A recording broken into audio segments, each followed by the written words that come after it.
Hey there, fashion friends. Thank you for tuning in to today's episode. On today's episode, it is one I have been wanting to do for a very, very long time. It is finding quality in our clothing. Like, ride with me if you ride with me, you can slide with me if you feel like.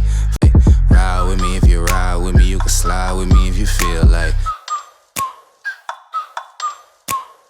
So if you're new to this channel, on my episodes, I prioritize looking at quality in our fashion. So on today's episode, we are focusing on fabrics. We've got a lot to cover, so let's get started. Okay, so there are three different categories of fabrics.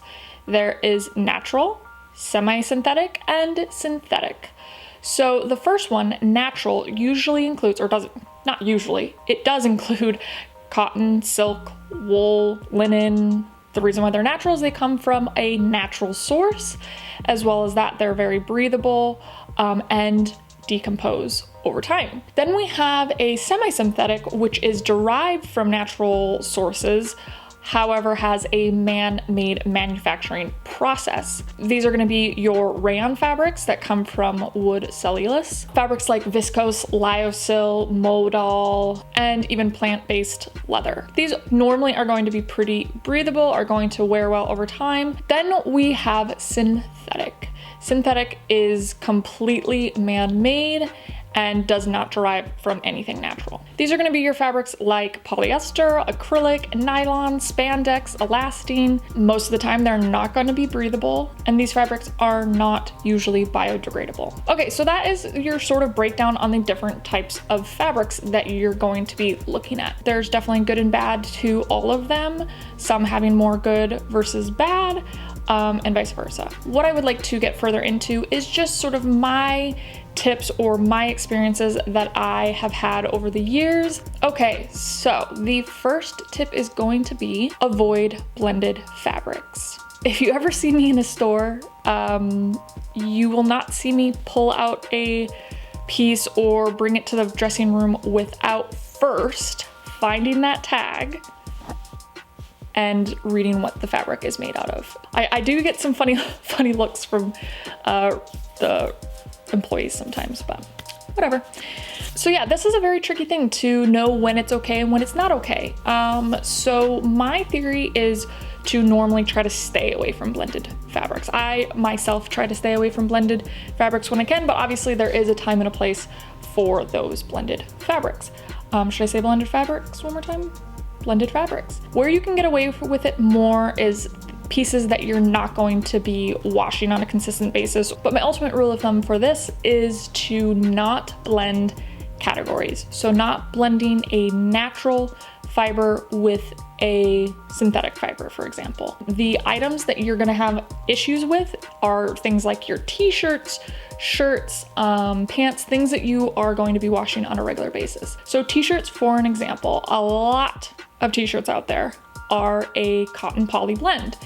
And we all know and love these t-shirts very much because they have a lovely, lovely drape. Oh, yes, they do.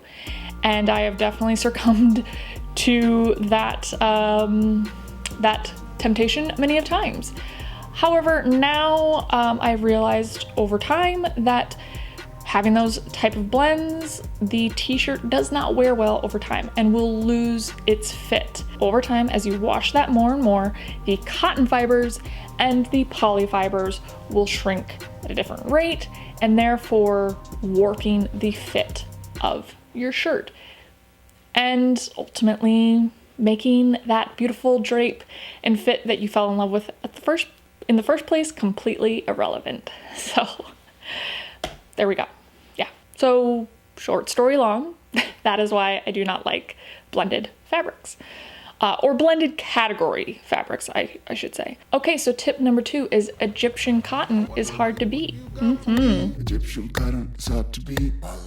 You know, it's no secret that I love cotton, right? It's my favorite for the fact that it's breathable, it wears really well over time, and when done right, is a sustainable fabric. But not all cottons are created equal. You've got about 6 different categories of cotton. So at the lowest end of the quality scale, you're gonna have your short staple cotton. This is probably gonna be your most common everyday cotton that you see. Then there's the long staple cotton. This is a little bit more luxurious than your short staple cotton, and you will definitely notice a difference in its softness. Then we have extra long staple cotton. Yeah, they didn't get too creative with the names now, did they? And as you would expect, this is going to be even a little bit more luxurious than your long staple cotton and short staple cotton, and is going to be a lot more soft and luscious feeling. The next one is Egyptian cotton, and I would have to say this is probably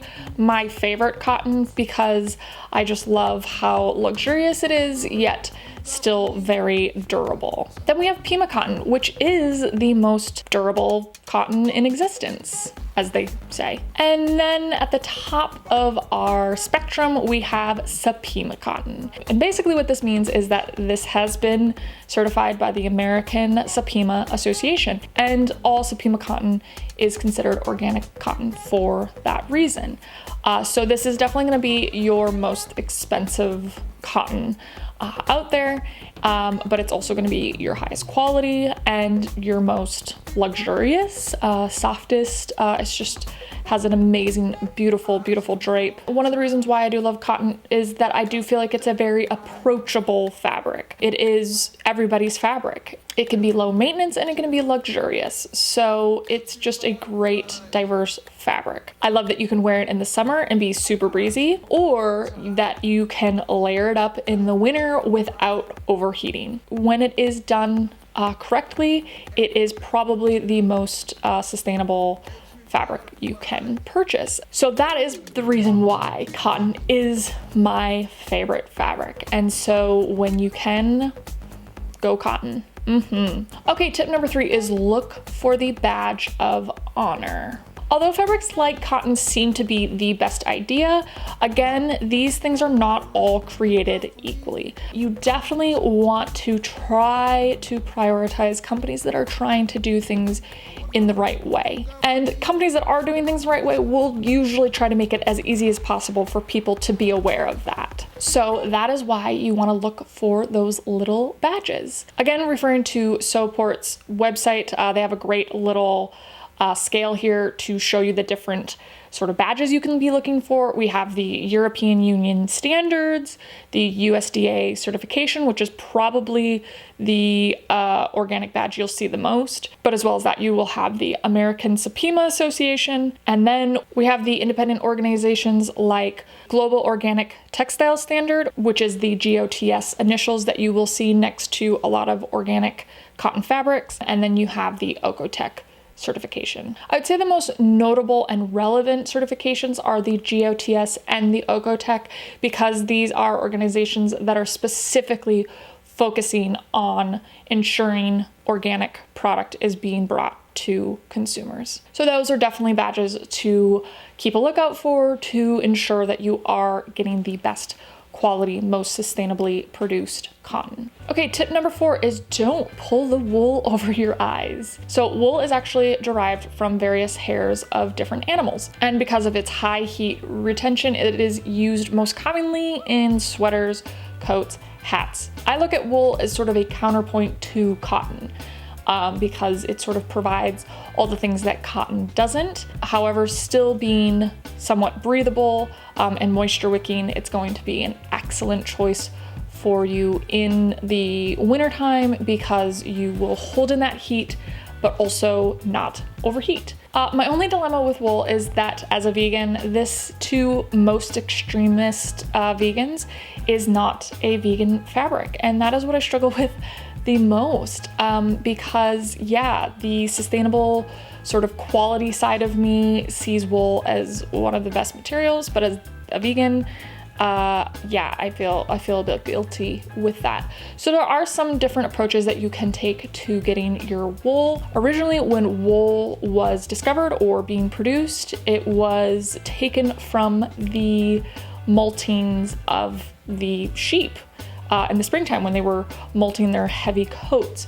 So then over time, as the demand for wool grew, that is when we began to shear the sheep, which is definitely not a very humane process.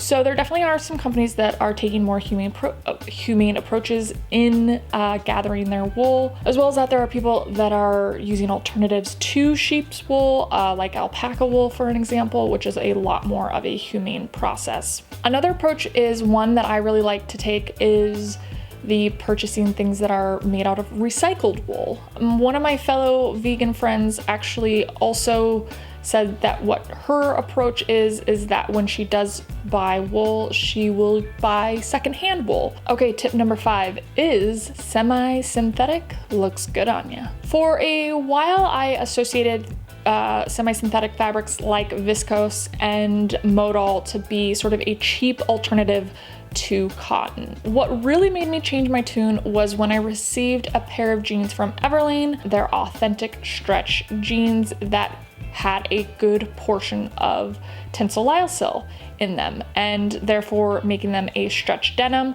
but giving them a look of raw denim, hence authentic stretch jeans. So when I received these pair of jeans, I tested them for 30 days. I wore them 30 days in a row to see how they kept up with the integrity of their fit. And at the end of those 30 days, I was extremely impressed. And now I've had those jeans for almost a year, and I would say they're still just as fabulous as they were when I first put them on. So lyocell is actually produced from the pulp of a eucalyptus tree, which does not require water or pesticides. In the case of tencel, which is the copyrighted tencel lyocell, this is the only sustainable managed forest used. It requires less water than other fabrics, and it occurs in a closed loop system where up to 99.5% of dissolving agents can be reused. So definitely look for the trademark tencel to your lyocell, or look to see how that lyocell is being produced, because there are people producing lyocell in other sustainable approaches as well. And I think that's what has made me ultimately fall in love with this fabric so much, because it is a great alternative to a lot of these other fabrics out there. That's still good quality in the fabric construction, as well as that being soft and being durable and wearing well over time. So in my opinion, it's not a replacement for cotton, but it's definitely another great option to have. Okay, tip number 6 is knowledge is power. I love research, and I love that when I don't know about something that I can educate myself and become more knowledgeable on that issue. For me, the best way of being able to find quality is to know what you're wearing, and also figuring out what really works best for you, your lifestyle. So if you're not super familiar with the fabrics that you are wearing, go to your closet and find 3 to 5 of your favorite pieces, look at their tags, and look at the fabrics or fibers that are used to make those pieces, and then research each of those fabrics and learn about each of those fabrics so that you can then figure out what it is specifically about those fabrics that you yourself love so much and what maybe doesn't work for you. And so that when you do come to bring in another piece into your wardrobe, that you can be aware of these things to basically ensure that you're getting the quality that works best for you. So in conclusion, whether or not you find a piece that is produced in the most perfect sustainable way or not so much, always look at the quality, because quality will benefit you and your wardrobe, hopefully a second person's wardrobe, and in result, the environment. Stay tuned for part 2, where I will be diving into the quality of the construction of our clothing, which is just as important. Please definitely do not hesitate to comment below with any questions you may have on this topic. I would love to hear from you. With that, I hope that you found today's episode helpful. If you did like today's episode, you know what to do. Give me that thumbs up, comment below, share with friends, and subscribe for future weekly episodes. All right, you guys, please make sure you are staying safe, staying healthy, loving each other, and supporting each other in these crazy, crazy times. We will definitely be chatting soon. Bye.